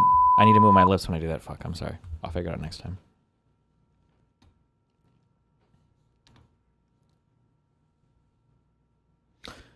Did I say Michael Jackson? I meant Michael Jordan. Michael Jackson probably did fuck kids. Sorry. Wrong. Wrong, Michael. So what you're saying is Hassan disavowed a sex pest while you, as of right now, continue to... Also, was this guy... I don't know what sex pest means. I think sex pest is a person you don't like. Wasn't this guy like a rapist? I don't... But maybe not. Oh, no, wait. I'm thinking of a different guy that Hassan was friends with. This is the Virgil, Texas guy. Isn't there some other guy that shows up a lot? He plays basketball with him or whatever, and the guy's like a rapist? Or maybe just accused of rape. I don't know. The black guy. Yeah, I don't know the other guy. I don't actually know if Virgil, Texas did anything. I just like to repeat this because these guys are all pieces of shit, and who the fuck cares about anything being real anymore? Secondly, if I'm aligned with Food Shops because we had 2 Discord conversations about politics, as I was positively attached to the hip. I'm not a Hassan fan at all. So saying these 2 people are 100% in the same Discord, coordinating. Guaranteed. I bet my life on it. I know, 100 trillion %. 100 trillion %.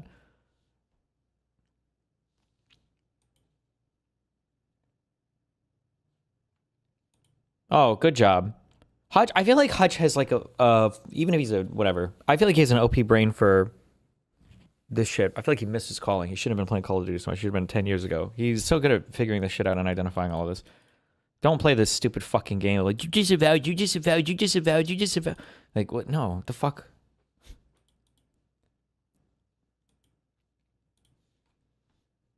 Okay, good job.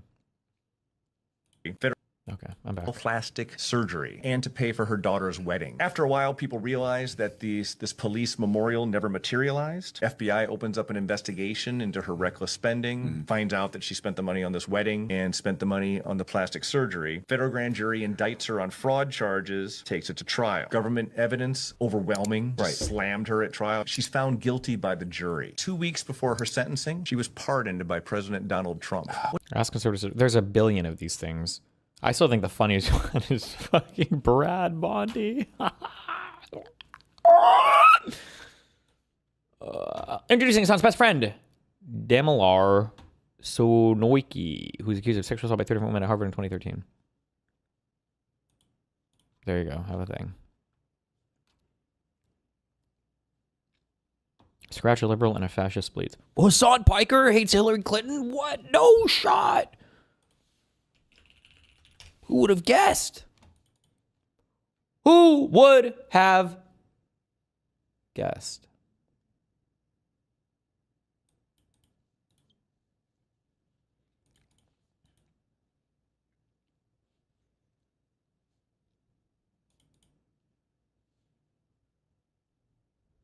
What do you think about that? Okay.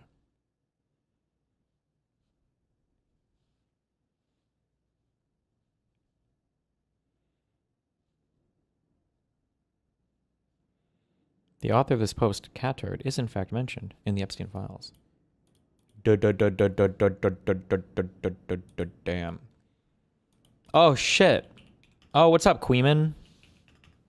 Oh, he's watching my stream, so he had to he had to come out here. He's in the Discord with these other guys. Ah, what's up, you fucking loser? How mad are you guys? Holy shit. Caught in fucking 8K.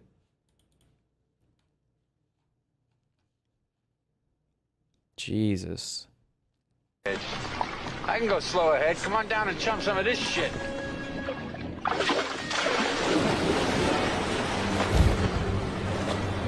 The Dow is over 50,000 right now.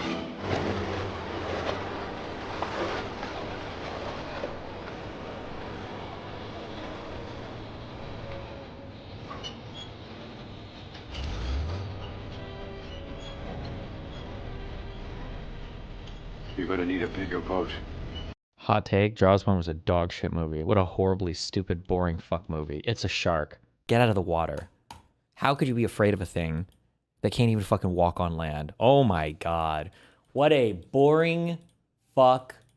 This is why every movie before 1997 is a trash movie. God, how boring. Oh my God, what a horrible, boring movie. If befriending destiny would prevent the heat death of the universe, would you do it? If perverting? If befriending destiny would prevent the heat death of the universe, would you do it? How bad is heat death? Based. If befriending destiny would prevent the heat death of the universe. Is he playing WoW Classic? Yikes. The UK has fallen.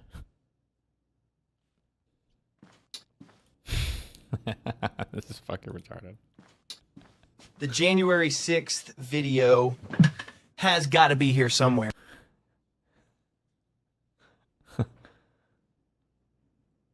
Wait, somebody was he actually checking my somebody said he went back and he looked at my gun shit a bunch. I didn't actually look at the VOD from last night.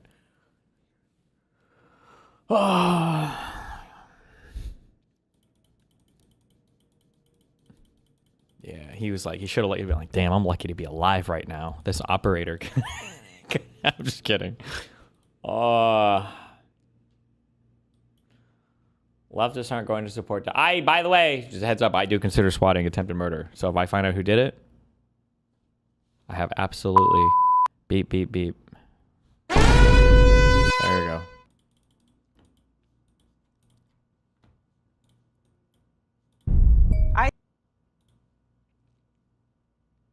Is this the double kill or double hum? No, what is this? Hold on. I expect you ladies to understand this. You can change your life. And you can get out of the gutter. Industry. Are you crying? I am. What's going on? Why are you crying? And it hit home for me. So come step up. Come step up. Let me hear you. What happened? I was saying the gutter is a rough place, you know, Okay. and you got to do everything, any and everything to make it, you know, every situation, including aborting twins. You feel me, to better yourself because I do want to leave you. But You just had an abortion? Twins? Twins. Yeah, double homicide. Bitch. No, I'm sorry.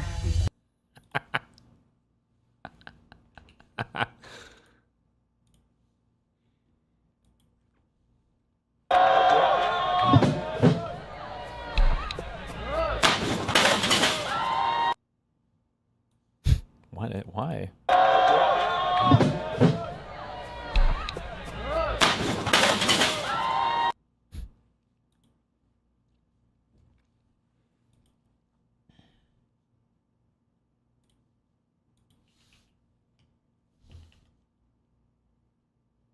Oh, the weapons thing. Gotcha. Jumps over judge. This is still one of my favorite things of all time. This is just a crazy... We've got some crazy video to show you tonight from a Las Vegas courtroom. It shows the moments a judge was attacked right here during a sentence. See the defendant. Dog shit fuck video. Back here in the dog shit fuck video. I just want to see the full original.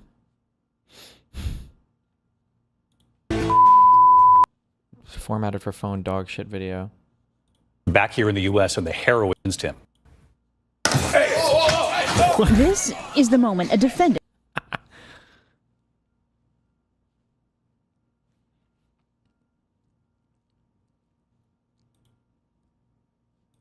More Britbongers infiltrating U.S. media.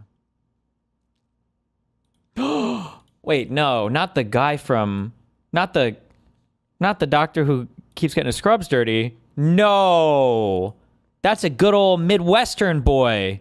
No. As a Nebraska farm boy, but in fact you grew up in Wales. What? Your folks, you know, have no connection to show business. So how did you get into this? Oh wow! I started off very young. What? I mean, I guess it all began. My mother's best friend was a drama teacher at the high school. So when I was kind of around 8 or 10. Oh! Whoa! Look! Look! Look! Look! Look! Look! Look! Look! Look! Look! Look! 8 or 10. she would kind of cast me as parts in the plays at the high school. So if they needed annoying boy 2, I'd be like, give it a go. Give it to Garen. And not even annoying boy 1, by the way. Yeah, 2. Yeah. Third tree on the left. Yeah, so she kind of got me into it. Joined like a few after-school clubs and kids TV, and I don't know, really. Now I'm here. Yeah. Well, I just found out. I was telling you, I just found out you were Welsh a few days ago. Yes. Yeah. The accent, though, in the show. You nail our accent pretty well. Yeah. Thank you very much. How? Do you watch a bunch of American shows? It's a great question. I invite you to consider the case study of StarCraft 2. In That's 2026, we know this game is a bad product. What? The player counts dwindle year over year, but the game's downfall was predictable and predicted as far back as 2012. But this is a quote. 2012? Who could have ever predicted the downfall of StarCraft way back then? What? You would have been like fucking Nostradamus, no? Neo Destiny on Reddit. He's talking about how Blizzard basically is responsible for improving the game, not the content creators. How do we grow StarCraft 2? You can't. This sounds like a dick answer, but I'm going into full-on ass. Jesus. God, what I read like such a loser fuck edgelord. Oh! Full-on asshole mode for this one. The people telling you that emailing sponsors to thank them for supporting teams, etc., and that it's really helping the scene are lying to you or are delusional. There is only one person right now who can grow StarCraft 2 in the way it needs to grow. One entity, rather. Blizzard. StarCraft 2 is suffering from a lot of problems. It has been from the very beginning, but Blizzard has failed to address them time and time and time again. They are continually proving themselves utterly incompetent when it comes to managing a game as a competitive sport backed by a casual community. Damn. Look at that. The article linked is StarCraft 2 will be dead before Legacy of the Void if Blizzard doesn't change its course. These criticisms were not invented by Destiny. They were product issues many customers had voiced already, but Destiny was the only loud voice willing to champion them. Some of his suggestions are now dated. For example, custom maps in 2026 could never compete with Roblox. Finally, the credit I fucking deserve. Thank you. We saw the cancel culture. We saw the woke revolution. I don't agree with the gender revolution, the climate alarmism. Which gender? Women having their rights? No, let Peter go on. I think. Why would she interrupt him? That was a fucking dick move, to be fair. This is what? Is this in Munich or whatever? He's trying to talk about some really important shit right now, like cancel culture and woke stuff. And I'm hopefully we'll get to trans stuff, and Hillary just cuts him off. So rude. Wow. Let Peter go on. I think there are two genders. So, but some of us think that there is more than one or more than two. Sorry, more than two gender. I think. Who? Push for answers. You need to. Every single one of these conversations needs to be a knowledge check. Who the fuck is saying there? I don't even know. I'm an ultra wokey. Who's saying there are more than two genders? Who? There is male and female, and the rest probably is a social construct.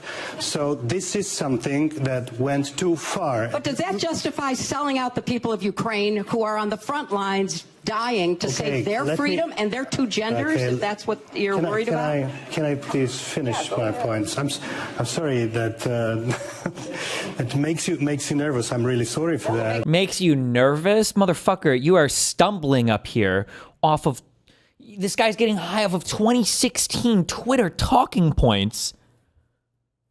Who's he representing, or who is this fucking guy? Should I know? This is which dumb fucking flag is this? Slovakia? New Czech foreign minister? Czech? What is it? What is the name of this fucking country now? I feel like I've changed it. Is it Czechia? Sorry for that. It makes me nervous. It makes me but seriously.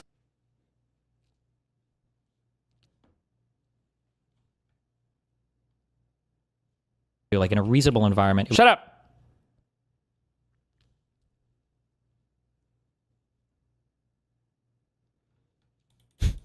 Somebody said, I thought this was like 10 years ago. But then I was like, well, no, she's talking about Ukraine getting invaded. But that actually would line up from 12 years ago.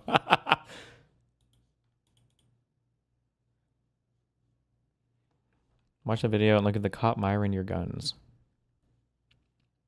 it would be pretty easy to step back. Else, but the winners will be good. All fact Alan get to extract leverage stock market. That's very But his administration, so it's a big part of the data or in health. And it is all healthy who had towards that prop can suck for get protected, predict good seeking. It's all about how much At the end,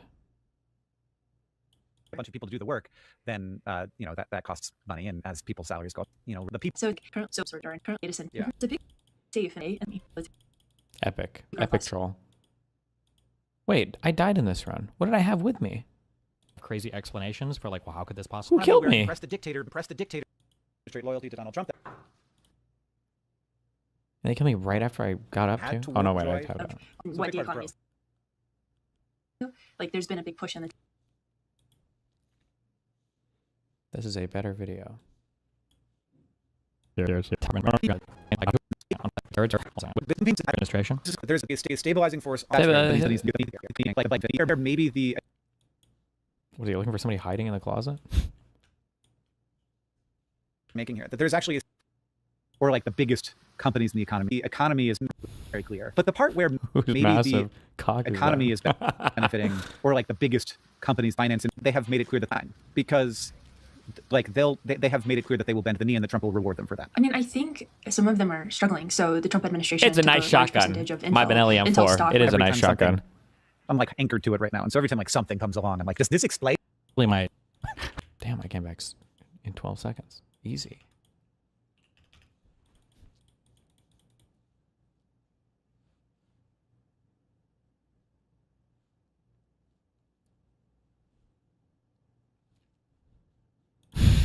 God damn it.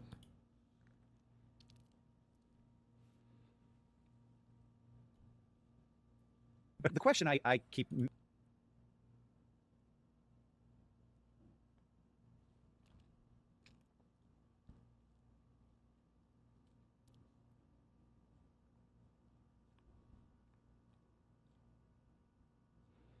Spam, start your own party. Every time leftists respond the way Hassan did, be a bot. True. Hold on.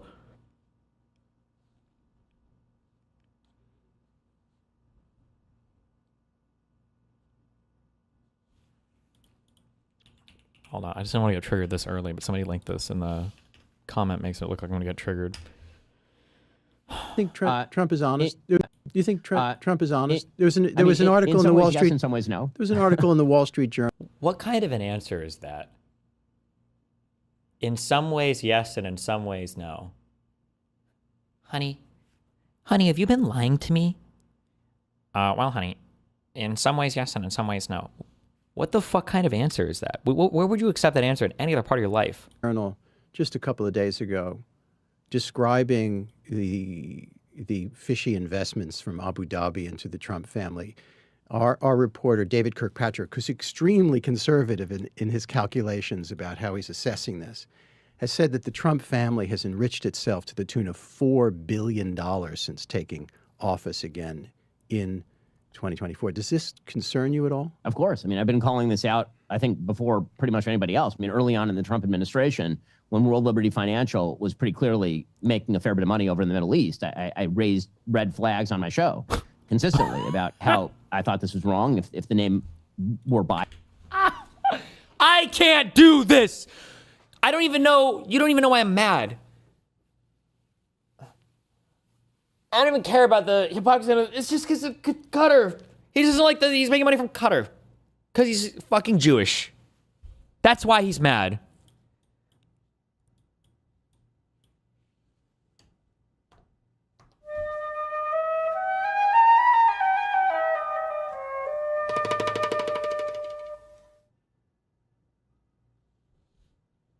I raised red flags on my show consistently about how I thought this was wrong if the name were Biden and instead of Trump, people would be screaming bloody murder, and how this was not beneficial to President Trump's agenda either. So sure, that well, not beneficial to his agenda or corrupt. I mean, what's your experience in relation with nicotine? I've tried smoking a few cigarettes. I hated it, and I feel like mild stimulants don't affect me much, or when I say that, I mean at all. It's like caffeine or whatever. I don't know if nicotine would or not. Both, obviously. Mm-hmm. I mean, I do think that if you are taking, you know, what I perceive to be digital assets that are not particularly worthwhile, and then you have people who are politically interested investing. You have to keep trying. Probably not a good idea. I think stimulants are awesome. So I feel like I could have gotten addicted to it if I would have enjoyed smoking. So.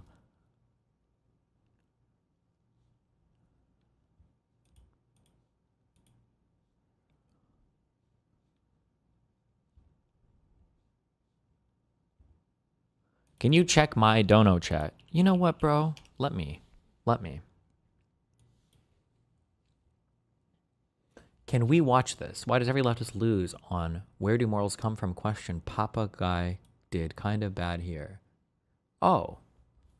$5 donation for a 1 hour and 46-minute video. You know what, bro? I accept your trade deal. All right.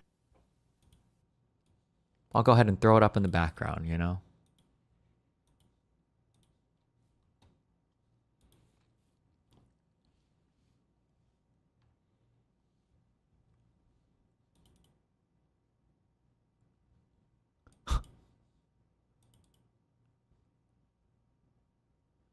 I'm a big cop supporter, but these cops are literally out of control. No?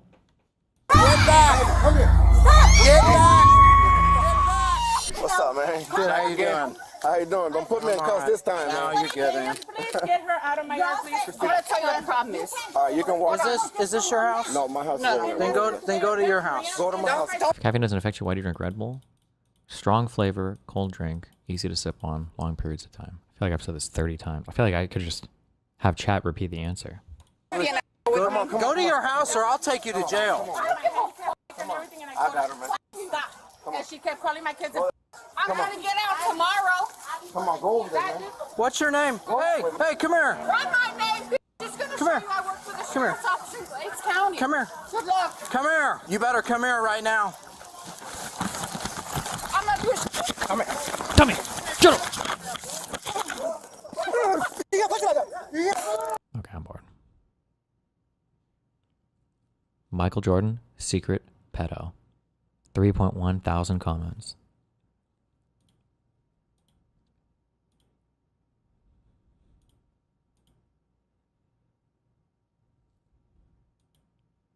Wow. What the hell is he doing? Trying to loosen the ice that was dumped down his shirt and is stuck in his shorts. Oh, is that what was going on? Do we not see... Shouldn't we see somebody have dumped it? Or what is this video even fucking taken from? Like, is there not... There should be like a before for this, right? I don't think that's it at all. I think he was molesting that kid in public. Because I think that he's part of the... he's part of the cabal. Comment above kind of explains it. The kid got super wet and was really cold, and Michael was dabbing his wet clothes, not grabbing his ass. Like trying to shake some water out. They said this, the context I've seen is the kid is the son of the driver who is friends with Jordan. Oop, trafficking. And won the race for his team. This is Pizzagate code. Won the race means was selected for abuse, and team refers to the pedophile team. Apparently Jordan knows the kid. I bet he does. And right before this clip, the kid was dumped on by a celebratory water bottle. Dumped on means cum shot. Water bottle means throbbing cock. And Jordan's tugging on his shirt and dabbing his leg. I mean, do I even need to say anything? To dry him off, kid was shivering and shaking. Common PTSD trauma response. Moments before the clip started. Feels like if he was actually pinching/groping the kid's butt, the kid would react. He doesn't even notice Michael Jordan because he's already been normalized to the abuse until he gets tapped on the leg. It looks weird as fuck, but I like to believe Michael Jordan didn't just randomly feel like molesting a random kid in front of thousands of people. So much disgusting. So much disgusting pedophile apologia in here.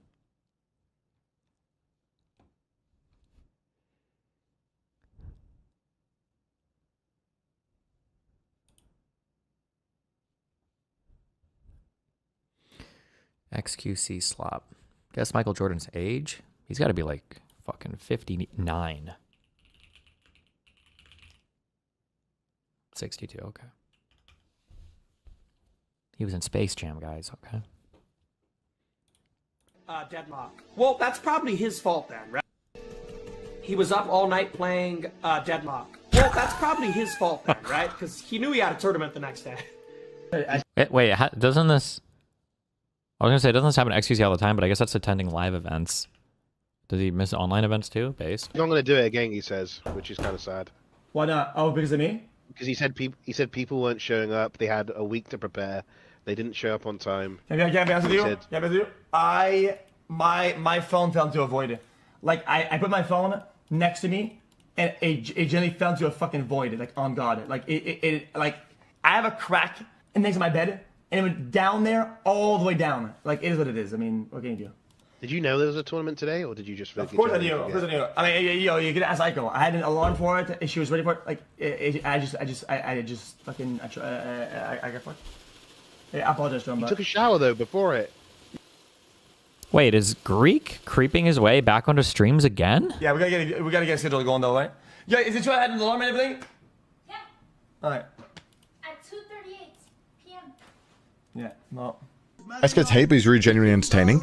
I think the problem is that it doesn't matter how entertaining you are. I think when you don't value people's time, people's effort, you know, I think that's something that people just universally dislike. You know, because in these shows, right, it's not only just your opponent, the commentators.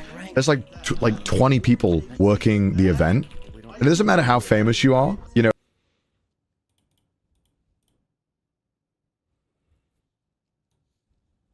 Running this, we have a guy running this country who has unearthed a lot of bigotry and a lot of racism, and it seems to be more virulent than ever. So, yeah, it's strange how it seems like we're going backward. And yeah, I wish that there were a way to, I wish there were a way to get rid of that son of a and get in a great president, you know, but it doesn't seem like that's going to happen, and I don't know how much he's going to continue to foment hatred. We have... Okay, King.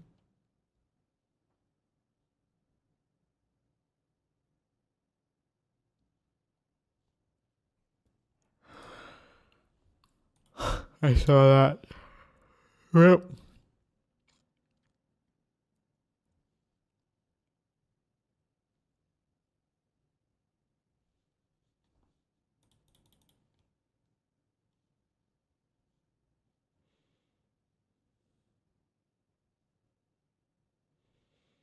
I'm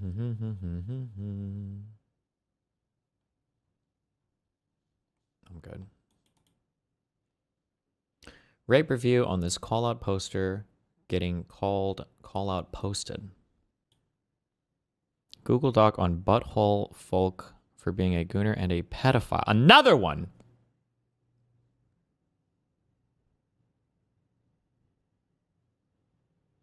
Further proof of age gap. Oh, so that just means that it wasn't a pedophile, or?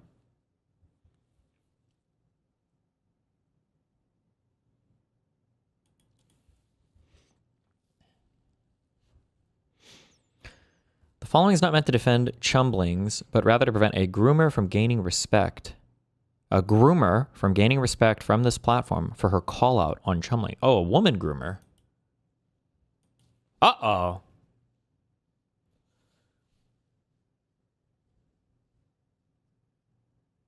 Butthole Folk 70, aka Maria, called out Chumbling's evil fucking skeleton for cheating on his girlfriend with 6 men. She was in a relationship with someone at the age of 16 while she was 19.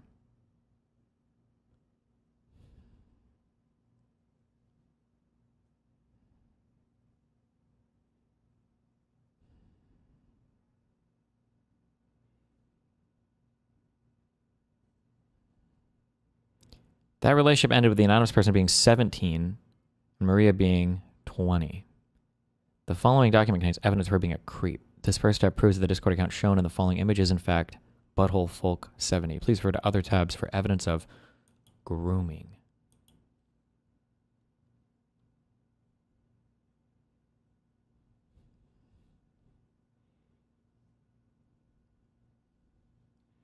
Oh, they broke it up into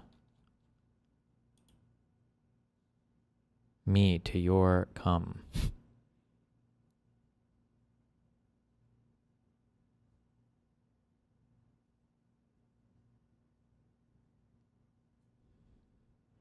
Maria talking about how she wants to have sex with a 16-year-old child as a 19-year-old woman.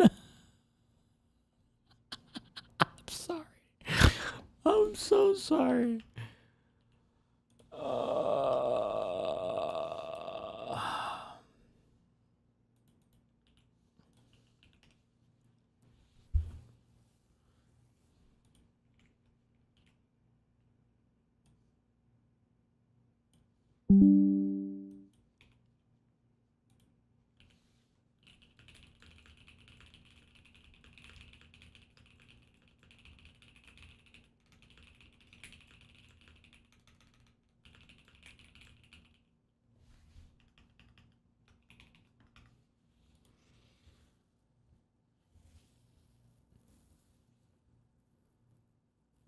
Look at the grooming.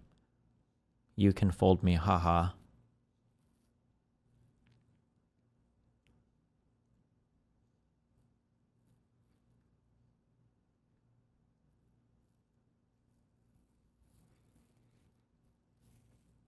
If you wanted to get spicy, when this person said I'm gooning, nah, wait, proof. Technically, you could say that's a request for the production of child porn.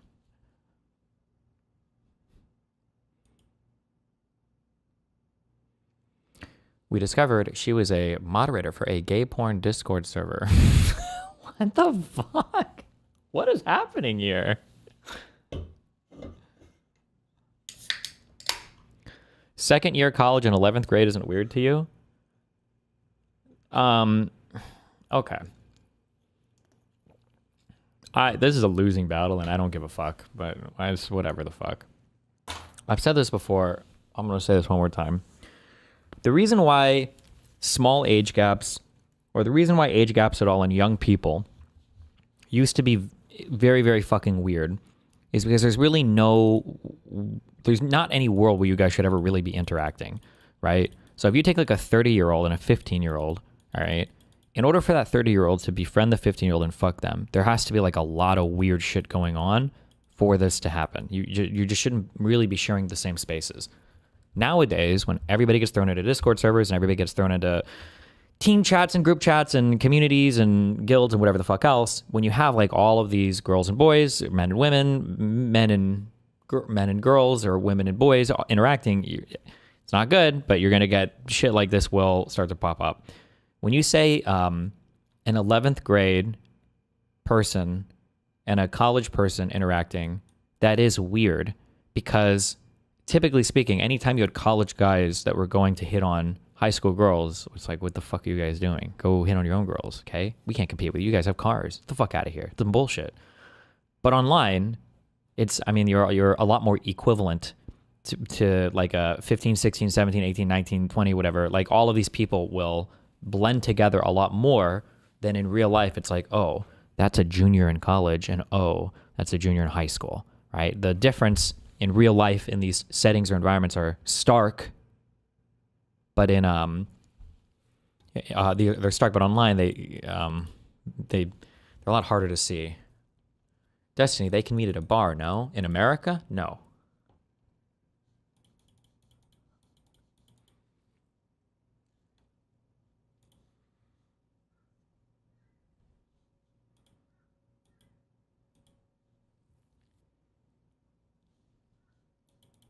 Yeah, typically I didn't bring this up because I don't want to over-index from my own experience. But for me personally, usually when you're hearing about older people fucking younger people, it's usually coworkers. So if you get an early job at like a McDonald's or some bullshit and like a supervisor is older, like this will be where it happens.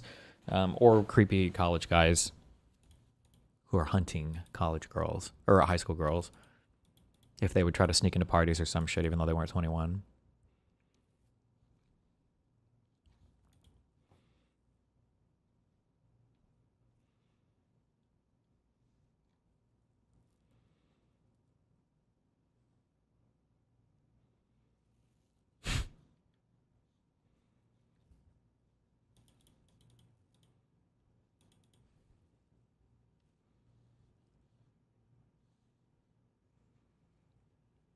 Cool seeing you at my alma mater. Alma mater? I don't know how to pronounce that fucking word. I got to check out any local place in Colombia? Nope! I went to sleep, I woke up, and I drove home.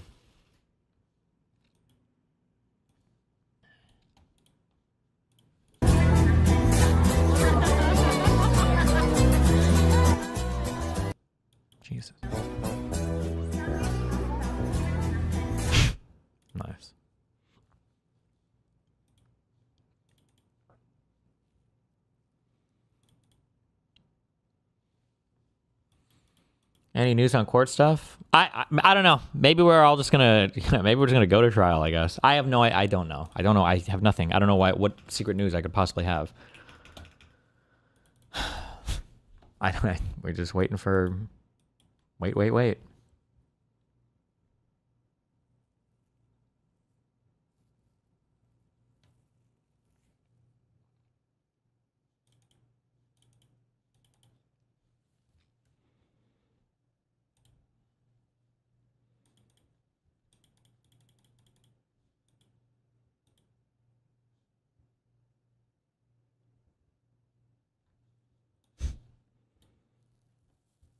Hey, so Valentine's Day is coming up in a few days. You trying to be my Valentine?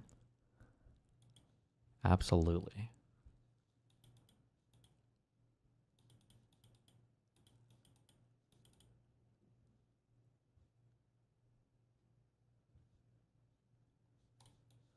Can you read us the latest court filing? What, the response to our MSJ?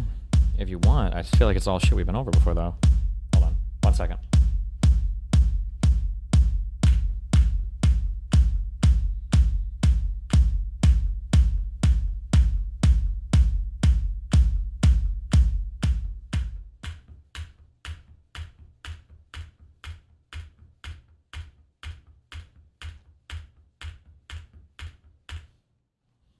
$9.17. We take that.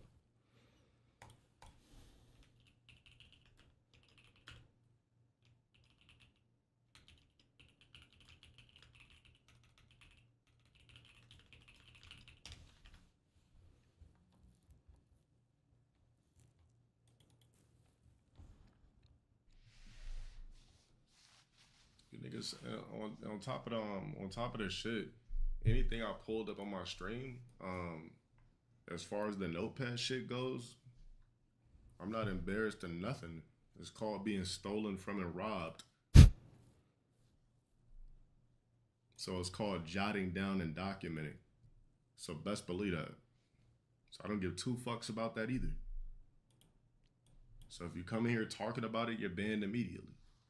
Wow. It's just that simple. Windows 11 Notepad is on some real shit, guys. Some real shit. My fucking speed! You look lonely. What you look like you needed some help. Bro, it's Tiki. Tiki! Why fucking to rescue you? Bro, how the fuck did you get on this island? Are you good? I swam. No, you didn't, bro. How did you find this island? From Panama. I'm in the middle of fucking nowhere, bro.